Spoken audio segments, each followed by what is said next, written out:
A gente não quer só comida, a gente quer comida, diversão e arte. A gente não quer só comida, a gente quer saída para qualquer parte. Olá! Tendo como abre alas essa estrofe de comida, canção de Marcelo Fromer, Arnaldo Antunes e Sérgio Brito, que faz parte do álbum Jesus Não Tem Dentes, no País dos Banguelas, lançado em 1987 pelo grupo Titãs, o programa de hoje está no ar. E os versos são para lá de adequados, afinal de contas, nesta edição o Roda de Conversa vai discutir a alimentação escolar, que já foi conhecida como merenda, mas mudou de nome, de status e, por que não dizer, mudou de conceito. E então temos de fato proporcionado aos nossos alunos mais do que comida?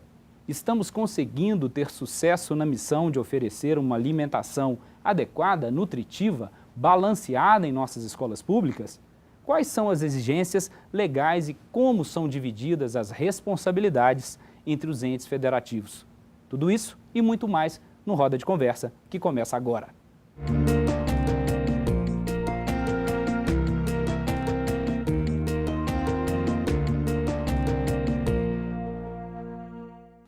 O programa Roda de Conversa debate temas do cotidiano escolar sob o ponto de vista pedagógico. É uma iniciativa da Secretaria de Estado de Educação de Minas Gerais, idealizada pela Magistra, a Escola de Formação e Desenvolvimento Profissional de Educadores de Minas Gerais, em parceria com a Assessoria de Comunicação Social. Para discutir o assunto de hoje, eu recebo aqui nos estúdios da Rede Minas, Rosane Nascimento, gestora técnica do Programa Nacional de Alimentação Escolar, o PNAE, do Ministério da Educação. Também recebo Maria Lisboa de Oliveira, assessora da Secretaria de Estado de Educação de Minas Gerais e membro da Comissão Temática de Segurança Alimentar e Nutricional Sustentável. Também recebo Hélio Bonomo, professor da Faculdade de Nutrição da Universidade Federal de Ouro Preto e presidente do Conselho Federal de Nutrição. Boa tarde, bom dia, tudo bem com vocês? Então, temos de fato oferecido uma alimentação escolar adequada em nossas escolas? E o que é exatamente uma alimentação adequada? Rosane, Hélio, Maria, muito bem-vindos. Obrigada, Marcílio. Boa tarde a todos, né, que estão aí nos ouvindo. E, bom, a pergunta realmente é intrigante, que o desafio também é muito grande, né?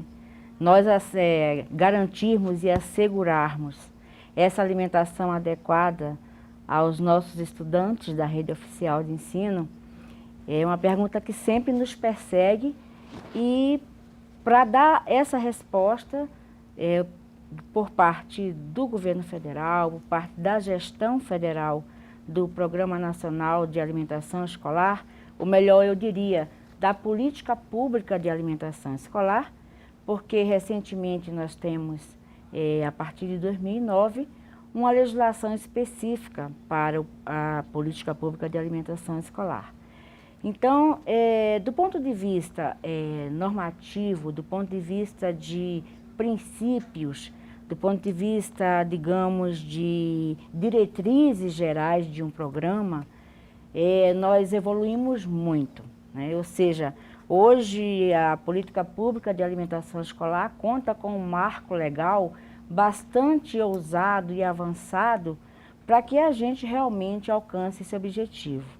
E nós persistimos, né, para que a execução desse programa de forma capilar pelo Brasil afora esteja o mais próximo possível do que a gente idealizou, enquanto um programa que, se cumpridas suas diretrizes, seus princípios e suas bases, ela realmente estaria sendo adequada aos alunos da rede oficial de ensino. Convidando o Hélio e a Maria aí para a roda, difícil pensar num programa nacional, Rosane, num país tão diverso como o nosso, hein? Hélio, Maria. Bom, eu acho que nós não temos ainda uma alimentação adequada como a gente acha que deveria ter nas escolas. Temos já um marco regulatório, mas a alimentação... Mas avança muito. Como você aponta na apresentação, você mudar a perspectiva de merenda para a alimentação escolar, isso tem conceito, tem fundamento, né? A alimentação ele tem que levar alguns princípios, desde do processo, do procedimento. A gente pode até falar um pouco sobre isso mesmo. A qualidade.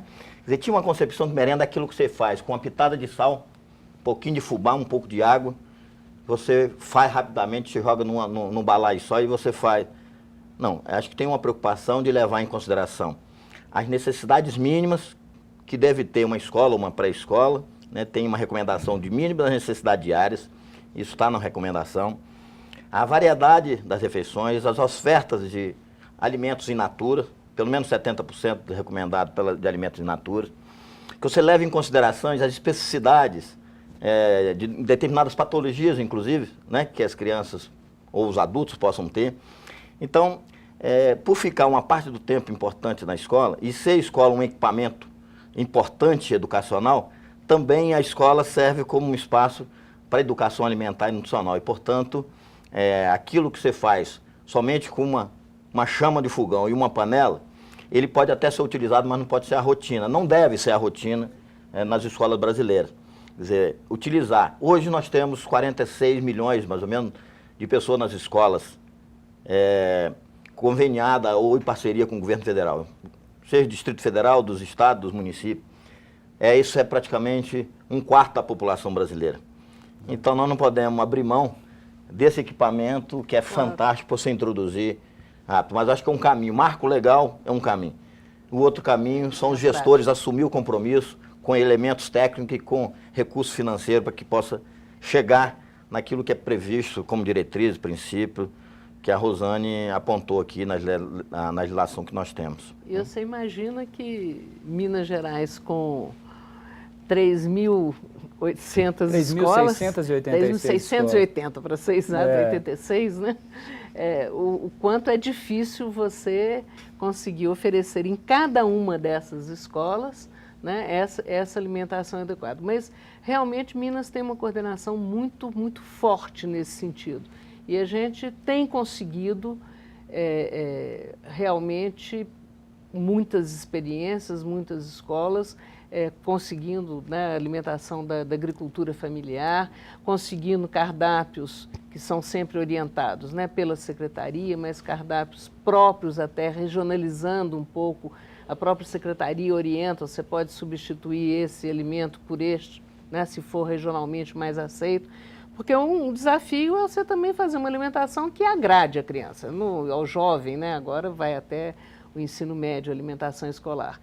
E esse desafio a gente está enfrentando. Eu até comento muito, porque são 2.400.000 alunos, portanto isso. São 2.400.000 refeições diárias que nós oferecemos, né? Isso aí é uma coisa tremenda, né? Nós temos escola com 1.000, 1.500, 2.000 alunos. Diariamente, qual o restaurante que oferece diariamente refeição para mais de 1.000, né? Mais de 1.000. Então, a escola se torna um restaurante, né? Um refeitório, e se não for muito bem administrado, nós corremos até o risco dessa parte engolir a própria questão da educação, a questão pedagógica. Mas eu acho que em Minas a gente tem conseguido, e o que eu falo que até me surpreende, é porque a gente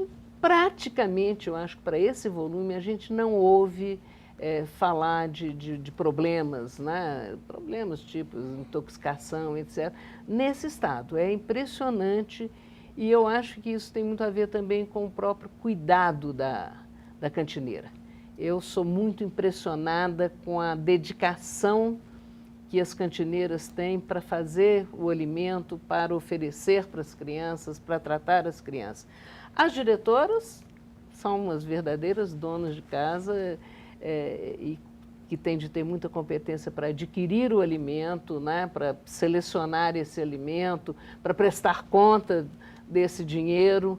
Então, assim, o esforço é muito grande, e a gente tem de ver, assim, que a escola vem dando conta disso, né? Agora, a parte da educação propriamente alimentar, eu comento muito, a escola faz muito a parte dela, mas com as porcarias vendidas na porta da escola, as pipocas, balas, chips e não sei mais o que, fica muito difícil, né? você educar a criança para se alimentar bem. Mas para todas essas mudanças que nós estamos conversando aqui, quer dizer, na verdade são mudanças de cultura dentro da própria escola. Esse marco legal, ele já nos indica esse caminho, Rosane? Assim, como é que você percebe isso pela experiência que vocês estão tendo a partir desse trabalho lá do FNDE? Como é que os estados estão lidando? Porque é uma mudança de cultura, uma mudança de sair da merenda, é mudança de sair do fubá e do sal para algo que é muito maior, que é muito mais amplo do que simplesmente você ter comida, né? Como é que está sendo essa experiência? Como é que você avalia isso lá do MEC? Bom, então, assim como eu falei no bloco anterior, Marcílio, nós sabemos que essa evolução desse conceito da alimentação escolar, ele vem acompanhado não só do marco legal próprio, mas também de toda a conjuntura governamental federal dos anos 2003 até então, que deu reforço para que essas concepções, né, fossem difundidas em todas as políticas públicas. Ou seja, a questão de que uma política pública como a alimentação escolar, ela não está destinada apenas a suprir a necessidade imediata de um alimento, de uma necessidade imediata daquele aluno na escola. Ou seja, isso evoluiu, né? Além daquela merenda que parecia uma pequena refeição destinada a esse fim, a gente evolui para uma questão de segurança alimentar e nutricional e também do direito humano à alimentação. Ou seja, o aluno, quando recebe aquela porção ou porções de alimentos durante sua permanência na escola, é um ato de direito, né? Ele tem direito àquela alimentação. Isso é previsto não só constitucionalmente, mas também é um dos elementos básicos. Porque o programa ele é específico, ele não é para a escola, ele é para o aluno, é isso, aluno, né? Para o aluno. Para a gente, né? Porque acaba tendo uma confusão, a alimentação é para a escola, a alimentação não, é para o aluno. É né? para o aluno, por enquanto, até que a gente gostaria que fosse para a escola. Mas isso a gente pode conversar depois. Claro, aqui a gente pode. Enfim, nós então assim evoluímos nessa concepção de que não é somente para saciar uma necessidade imediata, e sim ela tem que ser acompanhada de outros elementos para que realmente o espaço do programa de alimentação escolar dentro da própria escola, ele possa também se tornar um instrumento pedagógico, né? Então a gente tem que não só, como a Maria se reportou, contar com toda essa logística e essa infraestrutura necessária para que essa realização, né, da oferta do alimento, mas também a gente tem que contar com um envolvimento da comunidade escolar nessa prática. Ou seja, nós entendemos que o programa de alimentação escolar na escola como um ambiente propício pedagógico. E como é que isso poderia ser melhor explorado, né, dentro da própria escola? Aí com o envolvimento não só dos diretores, das secretarias de educação, na formulação dos seus planos políticos pedagógicos, que dá uma abertura para que tenha uma carga ali horária flexível e possa se optar por algumas disciplinas, inclusive entre elas a questão da alimentação e da nutrição.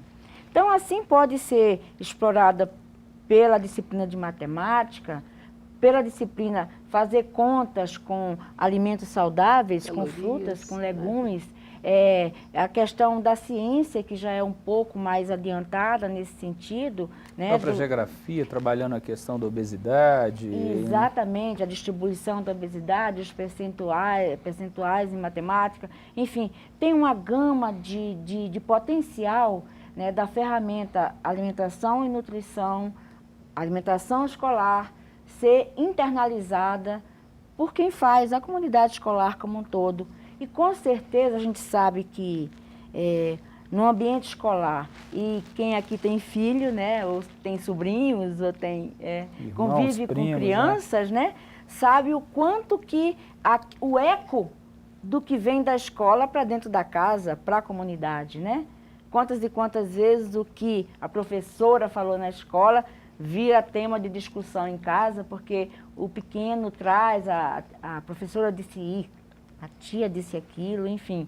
Então, isso aí a gente tem plena convicção de que esse ambiente escolar, devidamente bem explorado nesse sentido, está não só contribuindo para os bons hábitos alimentares dessas crianças, prevenindo doenças, promovendo a saúde e também é uma questão de cidadania, né, para que ele possa futuramente ter realmente essas concepções de seus conhecimentos. A gente já consegue, né, para vocês três, assim, já ter uma percepção, né, na Secretaria de Estado de Educação aqui em Minas Gerais, no Conselho, né, desses resultados, né, assim, a gente consegue ter esse monitoramento, a gente já percebe isso de alguma maneira, ou é preciso ainda acompanhar, criar critério para avaliação? Hélio, me ajuda aí nessa... Então, talvez o Estado, a Maria pode nos dar informações. Nós temos alguma experiência rodando, Minas, Espírito Santo, também em outro estado do Brasil, observando experiências bem-sucedidas que são apresentadas, tanto da execução do programa, porque essa era uma vertente anterior, de executar bem, de oferecer uma alimentação de qualidade, como também do trabalho que essa normativa ela traz de mais recente, que é do direito humano e da educação alimentar e nutricional nesse espaço. E são diversas as experiências municipais. Eu não conheço muitas estaduais, mas tem também estaduais. Mas porque o município ele tem uma maneira de gestão que talvez ela é mais ágil, mais prática, que é dentro de um território mais bem delimitado do que os estados. Território menor, né? Principalmente o estado de Minas, que é muito grande, a Maria pode esclarecer isso.